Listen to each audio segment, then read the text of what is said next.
Dute arreta gunea, ezoiko ministroen kontseilu horretan onartuko baitituzte, Irango ekialde hurbileko gerraren ondorio ekonomiko horiei aurre egiteko neurriak. Xehetasun batzuk bai joan garela ezagutzen, azken orduetan hainbat iturrik diote, bezaren jaitsiera bat egongo dela erregaietan, 21%-tik 10%. Zuek bilera horren atarian bai izan duzuela aukera hitz egiteko Pedro Sánchez presidentearekin, zer kontatu daiteke? Bueno, oraindik irekita dagoela, ez? Dekretua oraindik borradorea ere ez dute lotuta erabat, eta azken ordura arte negoziaketa jarraituko dute, atzo gauean ere ibili ginen horretan, eta bueno, gudakigunez hainbat neurri asko planteatu ditugu, dana jendearen mesederako eta irizpide horrekin gainera. Anitzak izan dira, ze uste du gerra honek ere eragiten diola multzo askori eta zati handiei. Eta, bueno, besteak beste, gai sozialetan eta gai ekonomikoetan ere, eta bai gai fiskaletan ere jarri dugu nolabaiteko marka edo azentua, ez? Uste dugu neurri batzuk, eskutu sozialak lehen planteatzen zituzten neurriak mantenduko direla, eta horrela eskatu dugu gainera, bono sozial elektrikoa, hainbat gauza geratu direnak pendientez, zintzilik, asko dira, esaten dudan bezala, badira ere etxe bizitzari eragiten dieten neurriak, beharrezkoak direla uste dugunak ere, baita ere enpresa elektrointensiboei, hemen Euskal Herrian hain garrantzia handia duen sektore batei lagunduko dietenak, hau da, jendearen pentsatutako neurriak dira planteatu ditugunak, espero dugu horietako batzuk, badakigu batzuk bilduko ditula, barne bilduko ditula dekretu honek, eta bueno, zai gaude, oraindik nola geratzen den ikusiko dugu. Etxebizitzaren gaia aipatzen zenuen, Sumarren kasuan ere bai, saiakera egiten ari dira, etxebizitzarekin lotutako neurriak ere bertan txertatzeko, baina badirudiet, Carlos Cuerpo ministroak alaxe aurreratu zuen, momentuz lehen pakete honetan ez direlalakoak sartuko. Ez dakit horrek zuen babesa ere kolokan jartzen dute duen? Bueno, ikusiko dugu, ez? Ea nola, esaten dudan bezala, nola geratzen den azkenean dekretu hori. Uste dugu beharrezkoa dela, etxe bizitzare badela, lehentasun bat eta badela behar bat markatzen duen zerbait. Politikariok ez dakit egunero hitz egiten ari gara, etxe bizitzaren arazoaz, zer eragina daukan jendearen bizi moduan, beraz, lehen etxi behar den zerbait dela uste dugu eta konbentzituta gaude horrela izango dela. Sanchezek bai aipatu baitu eta esan duzu azken unera arte luzatzen ari direla negoziazio horiek, bilera ronda egin du eragile ezberdinekin, alderdiekin, eta aipatu duenez, saiatu dela, alde guztietatik proposamen horiek txertatzen. Zuen kasuan aipatu duzu proposamen asko egin dituzuela, ez da nolako erantzuna jaso duzu, nolako balorazio egiten duzu? Bueno, negoziaketa baten bitartean eta egia da, muturreko planteamentuak daudenean, muturrekoak esan nahi dute edo kontra esana ekartzen duten planteamentuak daudenean, zaila izaten da horrelako irizpide garbi bat eukitzea eta jakitan nondik nora dijoazten gauzak, ez? Bueno, esan bezala, atzo arte ibili ginen, gaur goizean ere hizketan haitu gea, eta azken momentu arte ere hizketan haituko gea. Prentsaren bidez zabaldu den hoien artean, egia da, ibaren bezaren rebaja planteatzen dela, guk uste dugu hori ez dela soluzioa, progresiboa izan behar direla hartzen diren neurriak eta azken finean beste saiakera batzuk egin dira eta beste batzutan egin denean ikusi dena da enpresa handien eta energetikoen alde eragiten zutela neurri horiek. Beraz, guk uste dugu beste motako neurriak egon behar direla. Eta ez zergen jetxierak, ze azkenean horrek ez dio jendearen mesedetan eragiten, ze ikusi zen gasolinan erregaien adibide bat, oain dela hilabete batzuk, ez hainbeste denbora gertatu zena, gero erabiltzailearen patriketan etzan nabaritzen, ez? Eta aldiz etekinak bai joaten zirela energetikak eta petroleren gain. Neurri hauek datorren astean iritsiko dira kongresura, dena ongi bidean. Zuek baduzue marra gorriren bat, zuen babesa kolokan jardezaken neurriren bat, neurri bat zehatza falta balima da, zuek ez duzue zuen babesa eman? Guk dana berezlotasunean aztertuko dugu eta horren baitan erabakiko dugu. Jendearen mesedetara, hau da, jendearen mesede handiaga balin bada, beste norbaitek eduki dezakeen mesedea baino, oreka horretan mantenduko gera, badakigu gauza komplikatuta daudela. Eta bueno, eta alde horretatik nik uste dut zentzudunez jokatzen dugula gai hauek planteatzen diren guztietan, eta horrela egingo dugu, baina hau bai, esango dizuet, ez dakit, oreka hori puskatzen balin bada, segurazki gu aurrean egongo gara. Orokorrean, ados daude Pedro Sánchezek hartu duen estrategiarekin, gerra honen aurrean badibidez, gerrari ez, lelo hori beste behin gogora ekarriz? Nik uste funtzionatzen diola eta ondo egin diola. Ez da lerro transversal bat, jendeak ulertzen duena eta garbia dena, ez? Eta, bueno, egia da ere, badatorrela bat, pixka bat, berak hartu duen papera nazioarteko orbe horretan, ez? Egia da, nolabaiteko rara abiz bat izan dela, eta denek Europa mailan azkenian bere lerrotik ere lerrokatzen hasi diala pixka bat, ez? Orduan, bueno, nik uste nahiko koherentea dela orain arte eukitako jarrerarekin. Bai, badirudela, arnasaldi txiki bat eman diola, ez? Nazioarteko aipatzen zenuen oniritzi horrek, legealdia nahiko konplikatua zegoen une batean iritsi baita, behin baino gehiagotan, galdetu dizuegu politikari guztiei, ea legealdiak eutsiko zuen edo ez. Badirudi arnasaldia eman diola, baina ez dakit nola ikusten ari zareten Madriletik, kontua lasaitu dute den zentzu horretan?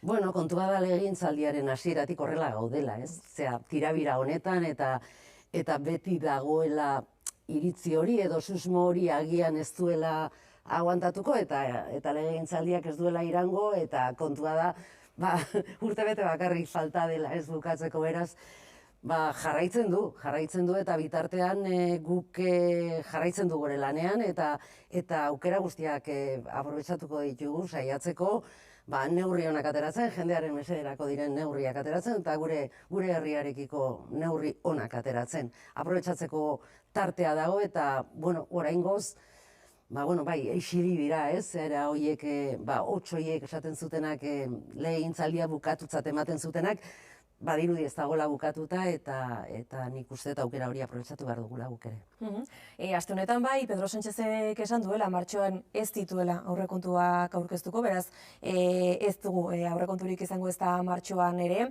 Iruditzen zaizu justifikatua dagoen erabaki bat dela, aitzaki bat dela aurrekontu horiek atzeratzeko, zer ikusten duzu erabakiaren atzea?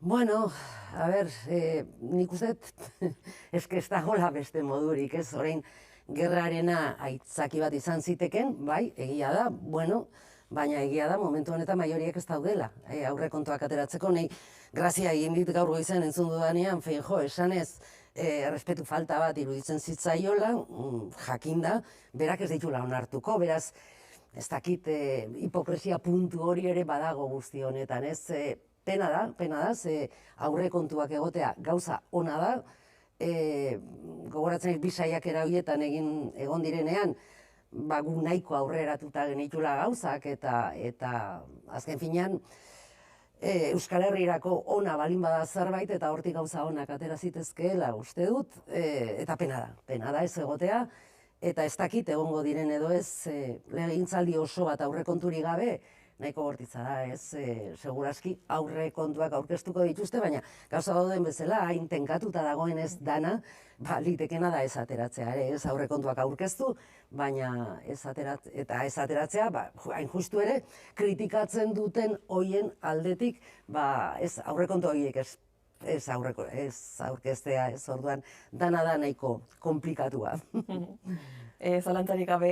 Aste honetan eta Euskal Herrira begira ere jarri dut, aste honetan greba orokorra izan baita, gutxieneko soldata propio hori eskatzeko, 1.500 eurokoa, nola jarraitu zuen Madriletik, ez iruditu zaizu Euskal Herriak eman duen irudia?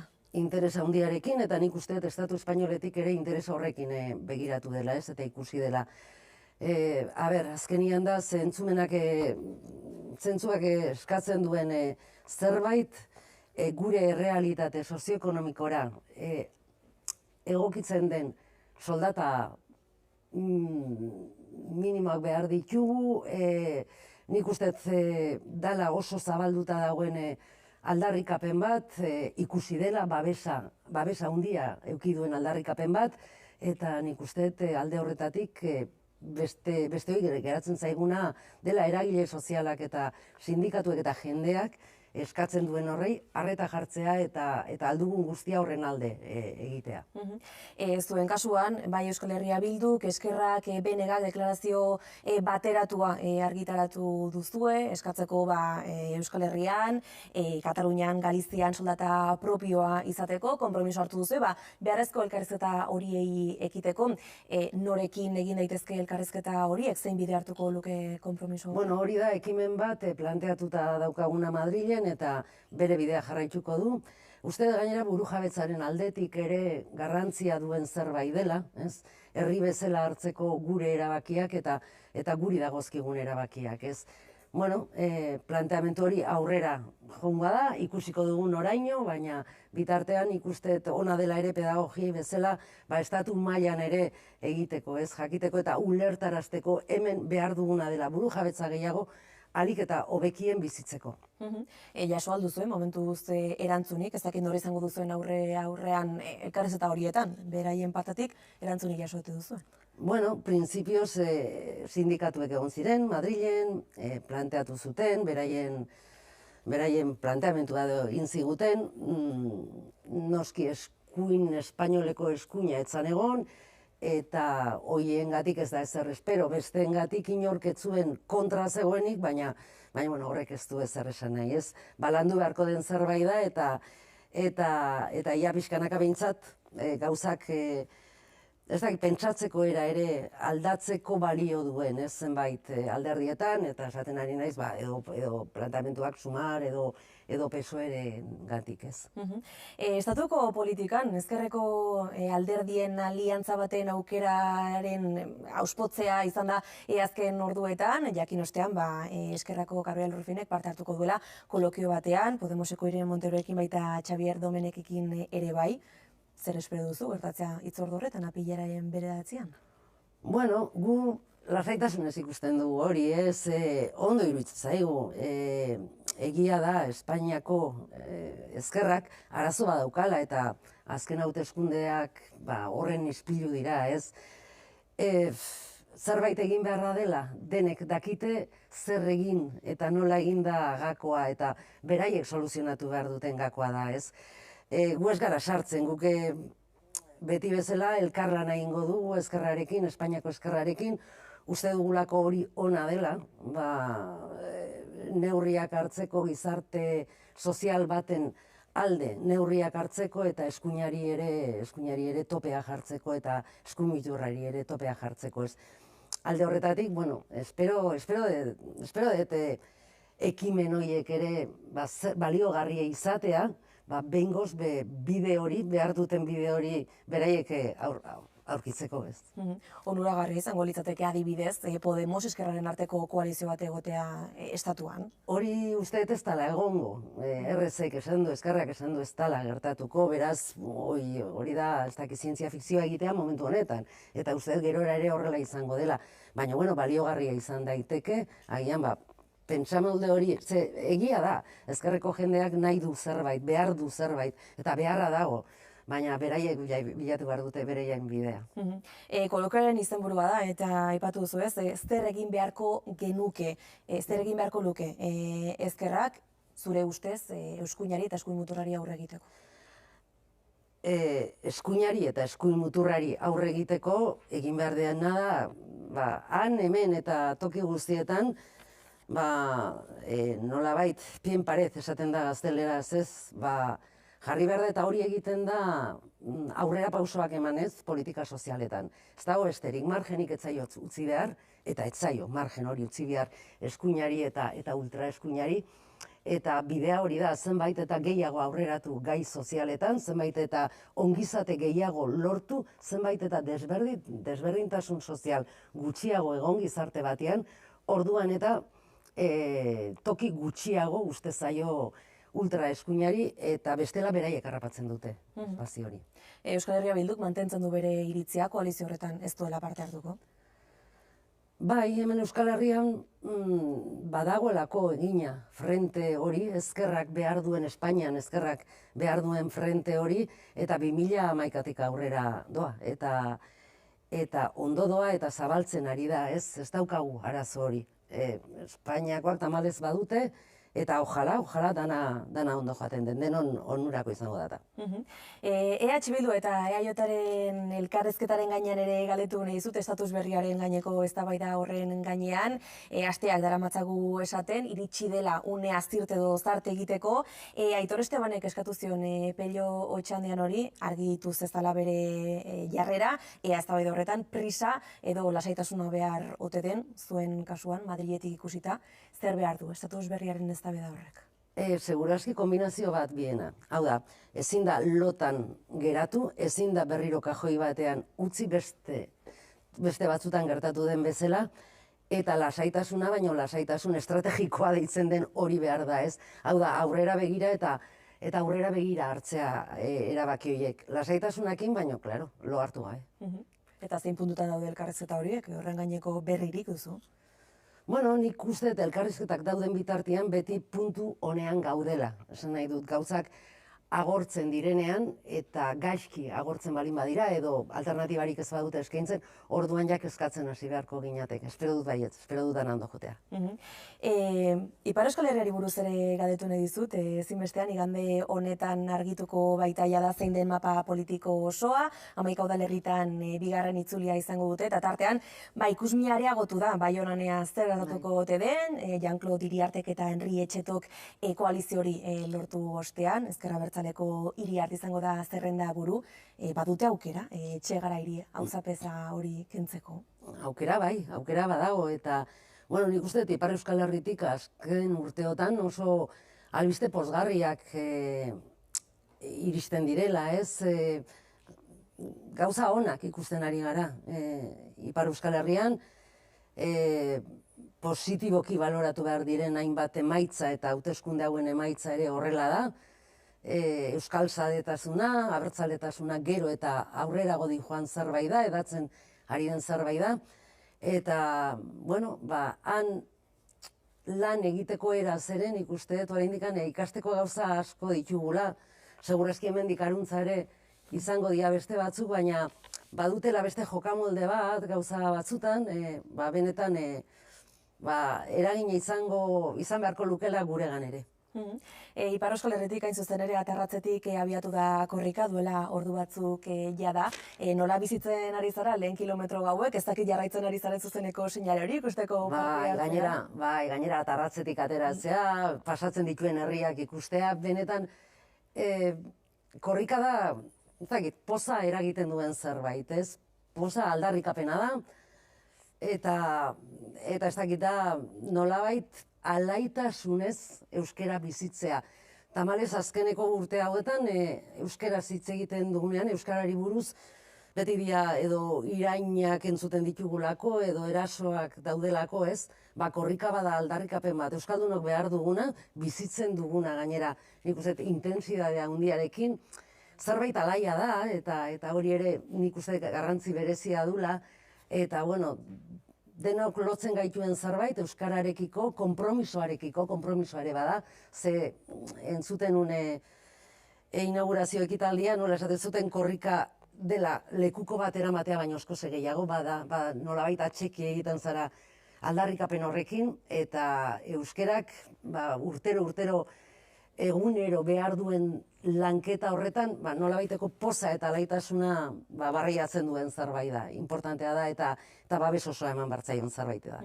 Hasiera honetan bai, eta ezinbestean galdetu behar dizut, polemika ere piztu dela, AEK-ak erabaki ostean, Komisiones Obreraseko zuzendaritzak ez hartzea lekukotza hori, bat kide hizkuntza eskakizunen aurkako kanpaina horretan murgilduta egon ostean, alaxe argitaratu zuen Argia aldizkariak. EH Bilduren aldetik, erabaki horrekin bat egiten duzu, Komisiones Obrerasi debekatzea parte hartze hori? Bueno, hor, AEK-ak berak eman du, bere iritzia, bere irakurketa egin du, ez da egokigu guri esatea zerbait gai honetaz.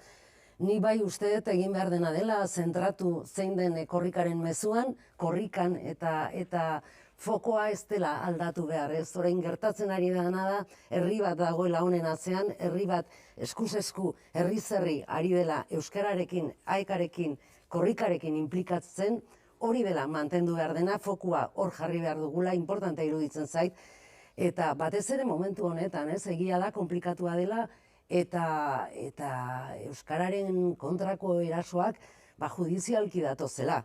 Eta oldarraldi horrei aurre egiteko nik uste momentu egokia dela korrikarena eta batez ere fokoa ez desbideratzea. AEKaren erabakiaren gaineko iritzirik beraz, ez duzu, Horia bidea, esan nahi dut, horrelakoak debekatzen. Beraiek egin dute irakurketa, beraiei dagokie irakurketa hori egitea, ez guk errespetu osoz hartu dugu hori eta eskegia da momentu honetan etengabeko oldarraldi badago eta ikusten ari gara, etengabe pilatzen ari dira euskararen kontrako erabakiak min handia egiten diotenak euskarari, eta euskararekiko konpromisoa ere hau bada, ez. Amertxe Aizpurua, Etxebilduren bozera maila kongresuan eskerrik asko gurekin izateagatik. Zuei nahi ezten arte. Ordu honetan, nora begira hasiko gara, Asier? Hasteko medikuen gatazkan laguntzeko asmoz, Osasun Sailak Kanarietako eta Gaztela-Mantxako